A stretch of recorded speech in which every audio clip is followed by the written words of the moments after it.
2 podcasts in 2 days. Yes, ladies and gentlemen, I am back. This is Witch Talk with Audrey. I'm your witch in the Witch Talk Tower. And today we're going to continue our sex series, which is how to spot a fake dom and then how to recognize a real one when you see it. So just to give you guys a couple of, just some background if you're not familiar with this series or the podcast. So I have been a sub for, let me do the math here, carry the one, for about, about 11 years.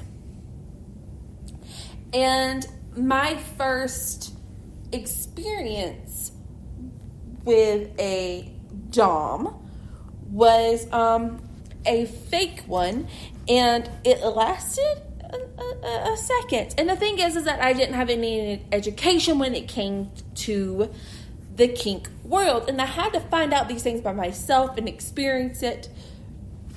It was a very hard situation, but I also learned a lot about sexuality, and I don't regret it at all.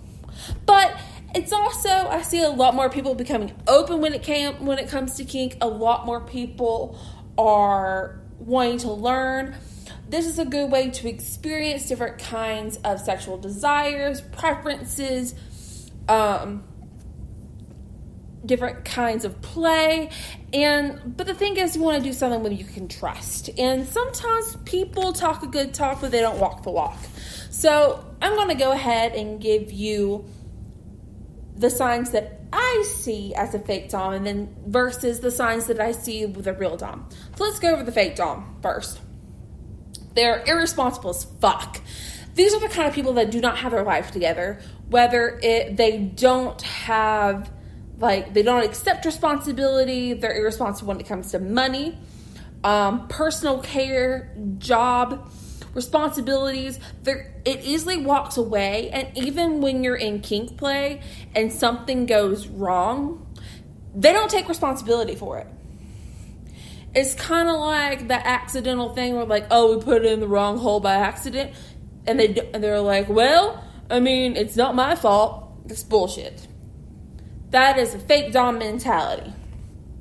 They also have no experience. No, I'm not saying that people can't develop into being good doms, but fake doms usually think that their learning curriculum should be from porn. They think that they see things, or they watch porn, or they see things like on 50 Shades of Grey, whole different topic for later, and they're like, they think they can do that, and that what makes them a dom is the fact that they see it and they have no experience, they have no research, they have no education to back it up.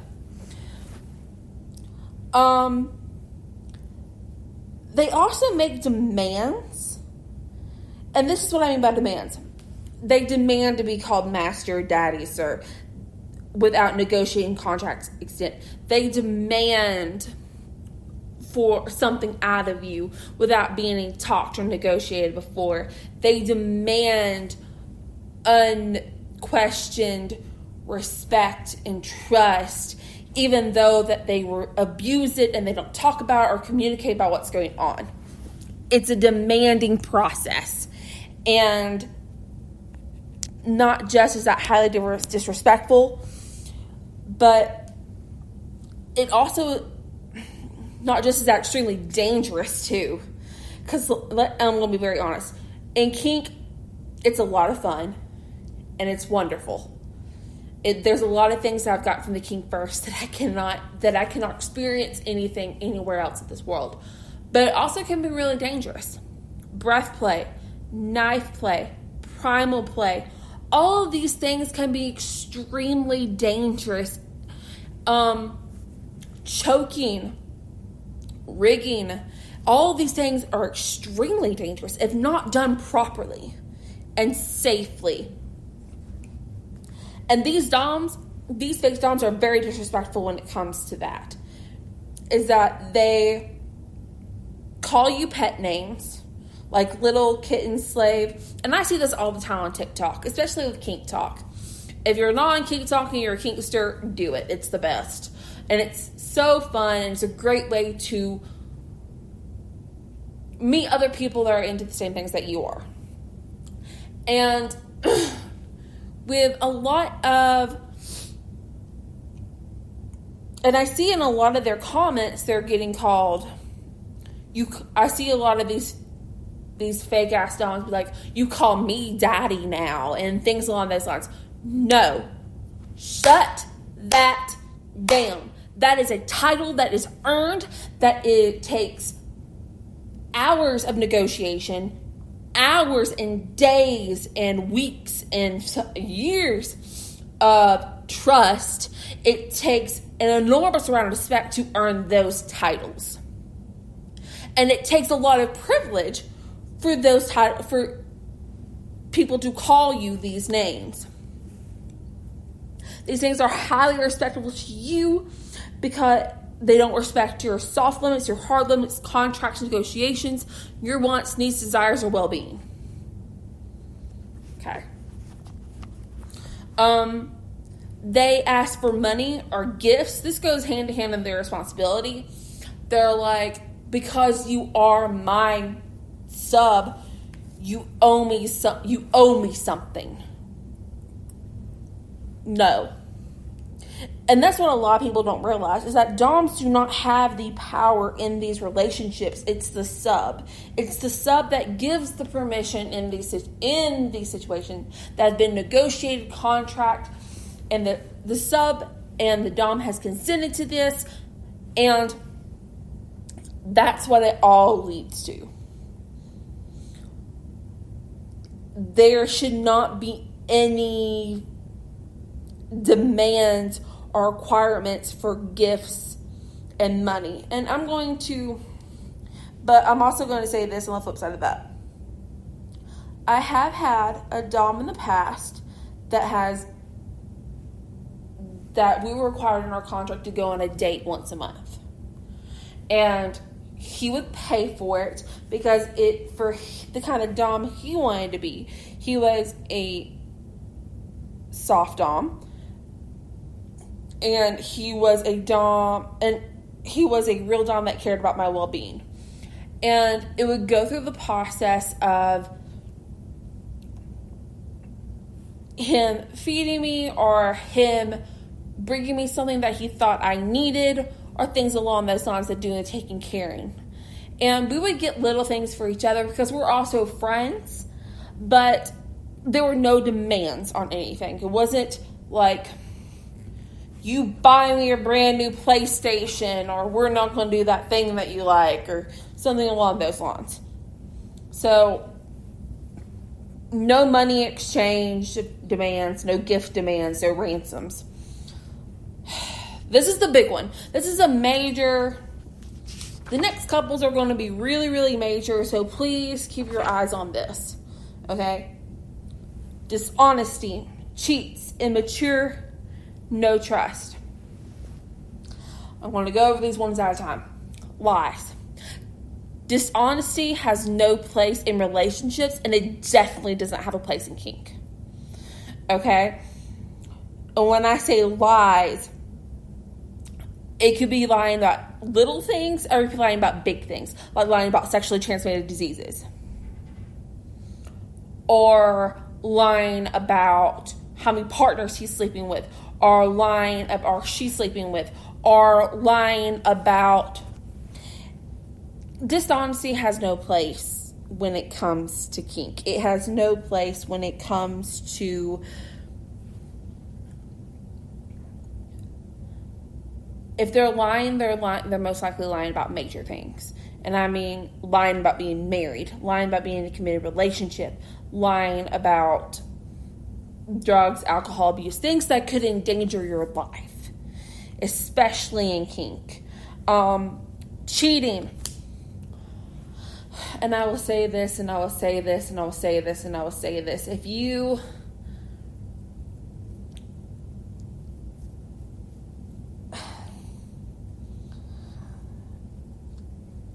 cheating is a type of boundary, and bound and hard limits. So it all depends on where you are when it comes to this. For most of the populace, cheating different types of cheating, whether it's emotional cheating, physical cheating, it's absolutely unacceptable. For me, having sexual relations and having a relationship outside the main relationship is okay with me, because I believe that humans have a huge ability to love, and what's the point of trying to restrict that? But that's a boundary that needs to be crossed. And if you're in a relationship where that is a hard limit, where if you are dating your dom, or if you feel like you should be the only sub, and that's a hard limit, and they're not doing that, that is cheating. Immaturity. You know how they say the older the wine, the better the taste, and you can tell by sniffing the cork. Well, darlings, it's 100% true. Now, there are some people that are mature for their age, and I'm going to say this. Consensual age is 18 years or older. If you are having sex with someone that is under the age of 18, that is rape, that is corrupting a minor, that is highly illegal, and that is pedophilia. So, that's my say on that. So when it comes to, I do recommend having very, very long talks when it comes to someone. Like when it came, I'll say the best way that I can with this. When I was interviewing a new dom, and yes, I went through an interviewing process. I developed many, many questions going over how many subs have you had in your lifetime, how long have you been in the kink community, what kind of place do you have, what kind of hard limits, what is your blood type, how many partners have you had, have you been tested recently, I need the paperwork for that. I went through a very, very long list because I believe in health, safety, mental health, emotional health, and spirituality. I believe in making sure that. And I highly believe and when you go through that kind of thing, it usually weeds out the fake doms first, because they want to never talk and act now. And they don't understand the basics of kink. With kink, there is contracts, there's limits, there's safe words, there's the SSC, which is safe, sane, and consensual. Those are the basics of, it should be for the world, but those are the basics of kink. It has to be consensual, it has to be safe, and it has to be committed in a sane way. Most of the times for fake doms, they only focus on sex. They do not believe in aftercare, or they have little aftercare. They focus more on sexual training and making their sub the perfect sexual slave, and not putting in their emotional well-being, their physical well-being, their spiritual well-being into the equation at all. They're completely 100% selfish. They do not focus on other forms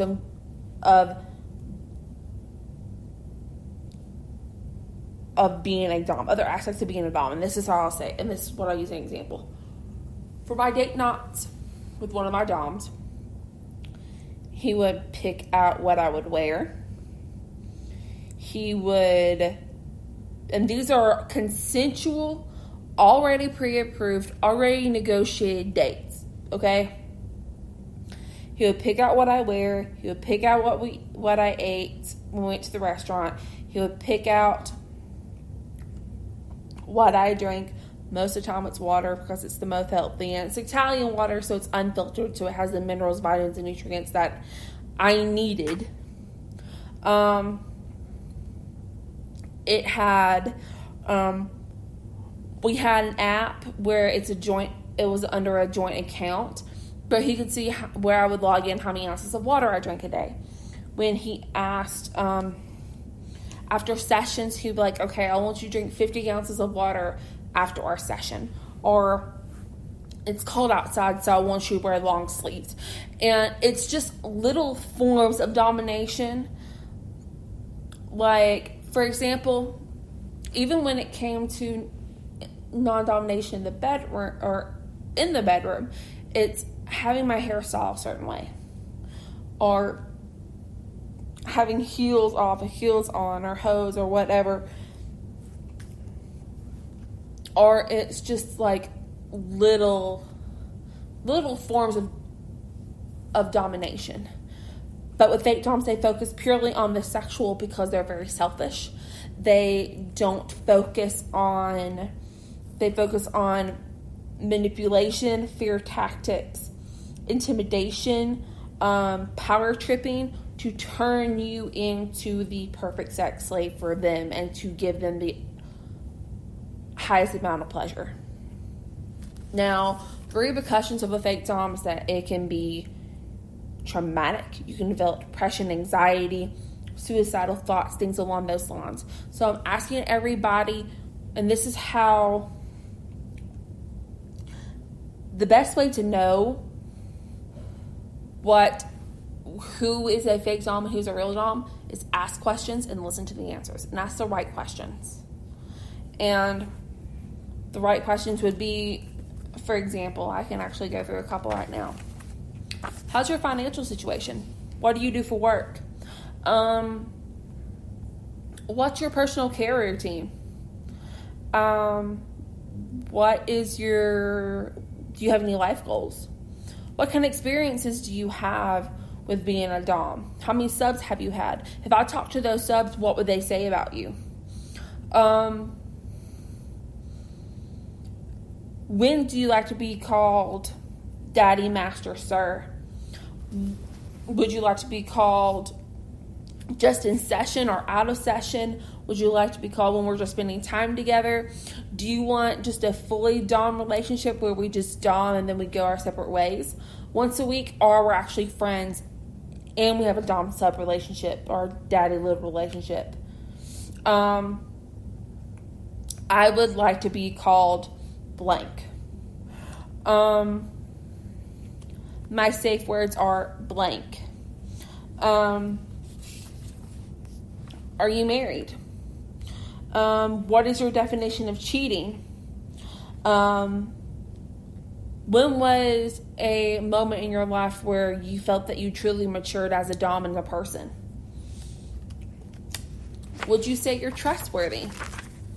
And give me an example where you were trustworthy. Let's draw up this contract. What are your limits? Hard, soft? What are your safe words? What do you like to do for aftercare? What do I need to do for you for aftercare?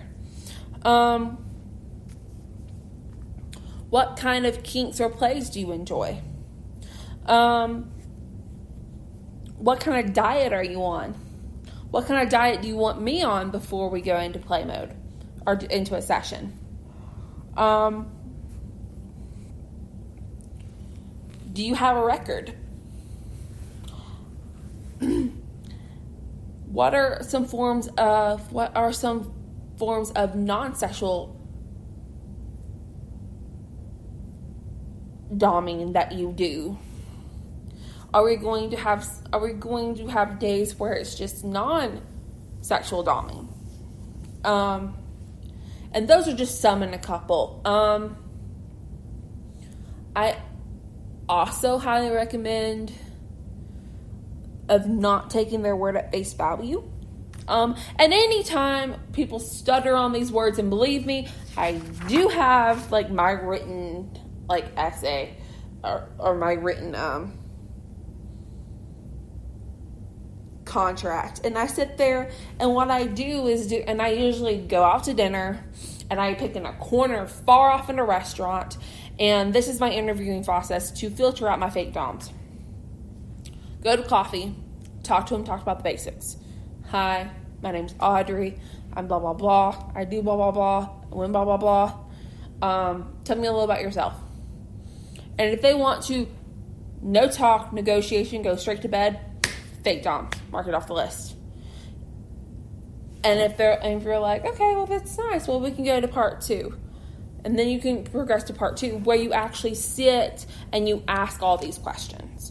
And then part 3 for me is where you actually bring up the contract and you go over Like, okay, do you do this kind of play? Do you do this kind of play? Do you do this kind of play and this kind of play and this kind of play and this kind of play? And you just go down the, and I have a list. And yes, I have a list. There's about 200 and something things on this list. And it goes over every single thing. And if they go, fake Dom, they were pretty good at acting about it. Write it off, walk it off, and start anew. You have to think of this is that without trust, communication, and respect, there cannot be a proper dom-sub relationship, or daddy-little relationship, or submissive and a dominant counterpart relationship. So, but that's going over fake dom. So let's go over, let's see if you found a real dom, and let's really put it to the test. So here are the things that you really need to look out for a real dom. Gain submission through trust and respect. These are the kind of people that really, really focus on the trust. With my first Tom who did the domination date night, is we actually went through a good 4-month process where we would it was really every week we were doing a trust building exercise or things along those lines, where we would get to know each other on a non-intimate level and really focus on building the trust, not just for him, but for me too, where he trusted me to be in that kind of situation for him. Have self-control and cares for your well-being. And this is what I mean by that.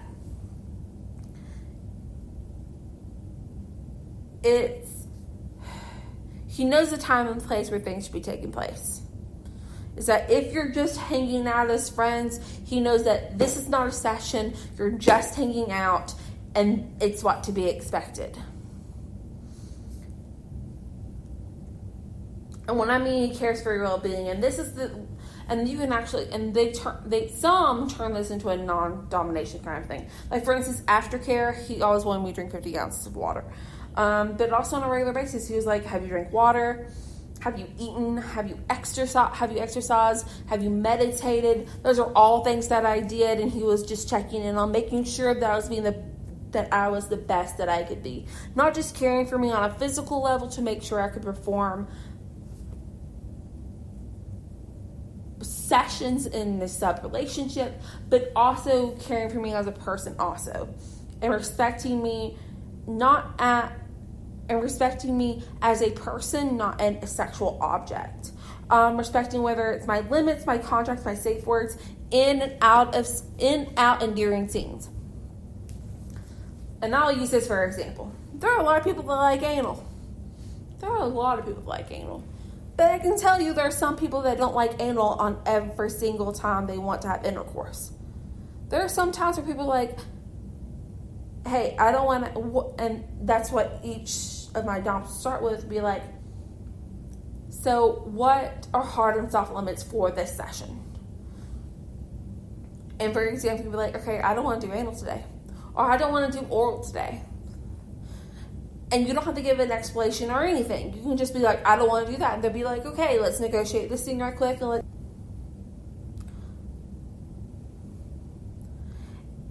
And negotiate other things in the scene that you would like to do, just to fill in whatever.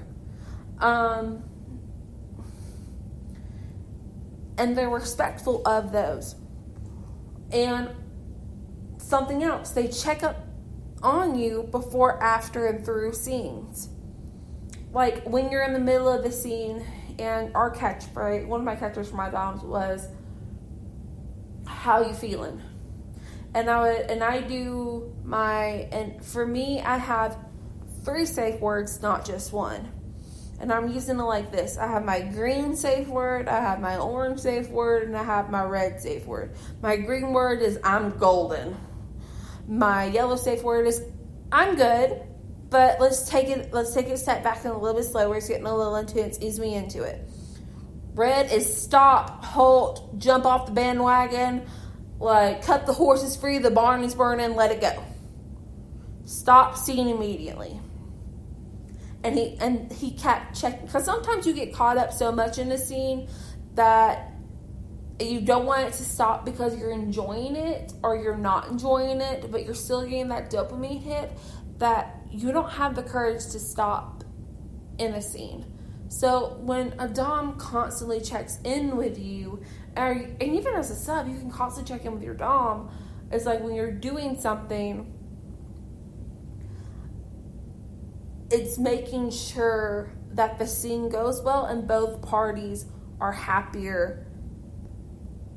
and enjoy the scene after the scene is over.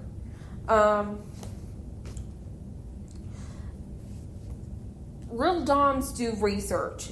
Porn doesn't count, by the way. These are doms that go to munches, which are introductions to kink, where they go to kink parties, they go to BDSM clubs, they take classes, because BDSM clubs, surprise, surprise, does give classes, are the ones that I've been a part of.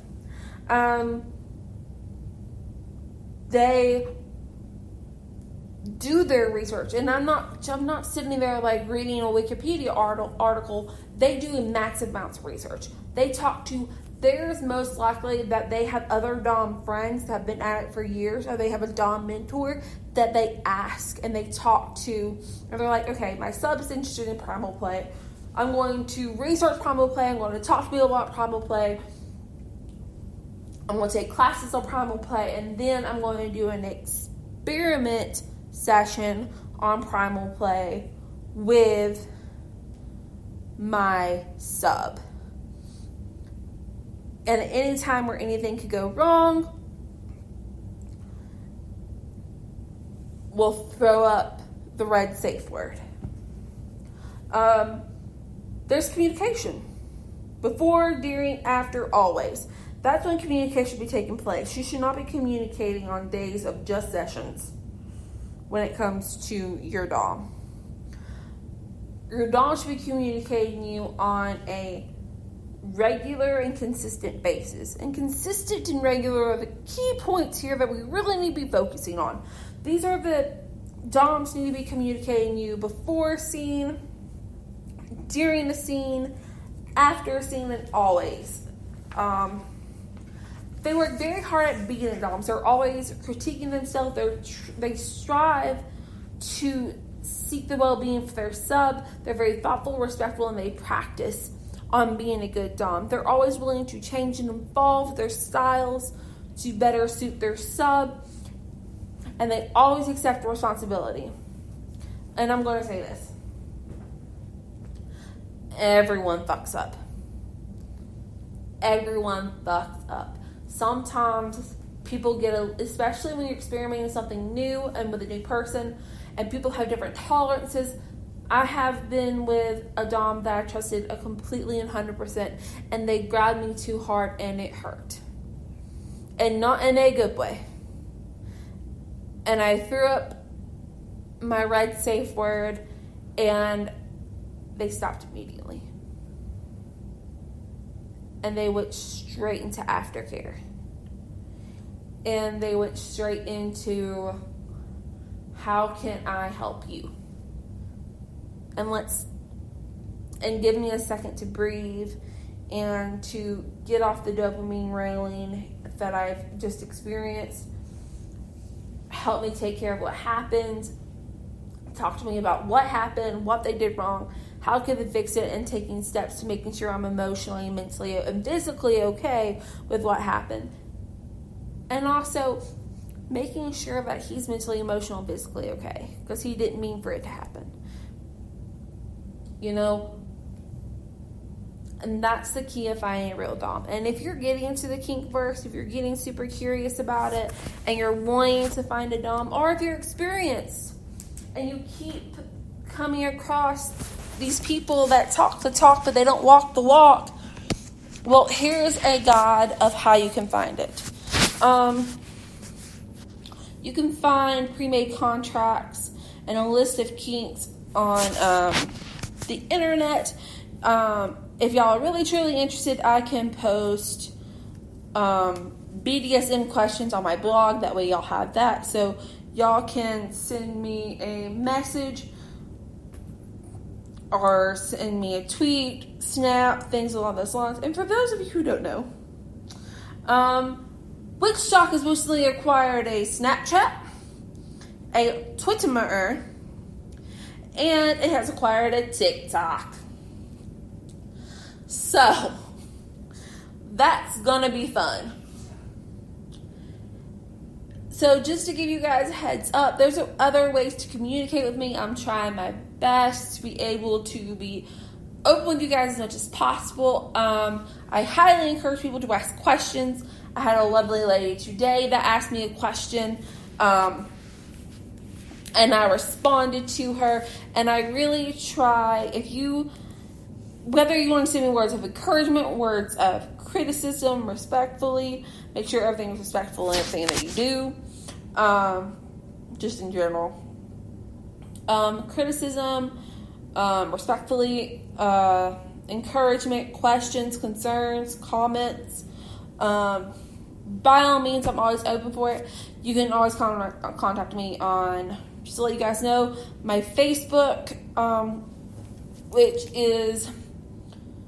which of course you can find, and it's, I'm trying to look and see, which is my Witch Talk page. Then, of course, you can find me on Instagram, which is WitchTalk713. My website, which is www.witchtalk713.com. My Snapchat, which is WitchTalk713. Everything's pretty much WitchTalk713. I'll try to make this easy on you guys. My Twitter, which is WitchTalk713. And then, of course, my TikTok, which is WitchTalk713. So all those ways you can contact me. Of course, there's my email, which is witchtalk713@gmail.com. There's also my the Witch Talk Tower phone number, if you guys did not know. Yes, Witch Talk has a phone number. What? We're not in the Batcave anymore, ladies and gents. The Witch Talk phone number is, of course, 915-308-4043. So in case you want to contact me there, by all means you can. And just to let you guys know is that if I'm not in the Witch Talk Tower and you contact me like at a weird time, like if the sun is down, most likely my phone is off and I'm spending time with my husband and my dog. So I will respond to you as soon as I possibly can. So don't be upset or sad if I don't respond immediately. So just to give you guys a quick way about that.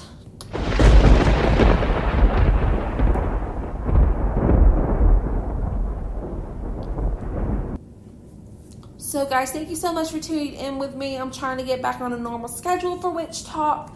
So thank you so much for being there for me. I'm still editing the Chinese deities. I had to stop recording because my husband came in and was like, "You're butchering these names." So he helped me with a little bit of an hour practice trying to pronounce the names. I'm going to re-record and get back to you guys with the Chinese deities. So I'm excited about that. Thank you guys so much for tuning in for Witch Talk. This has been Witch Talk sex series, how to spot a fake dom and how to realize a real one. So thank you guys so much. Merry meet, merry part, and merry meet again.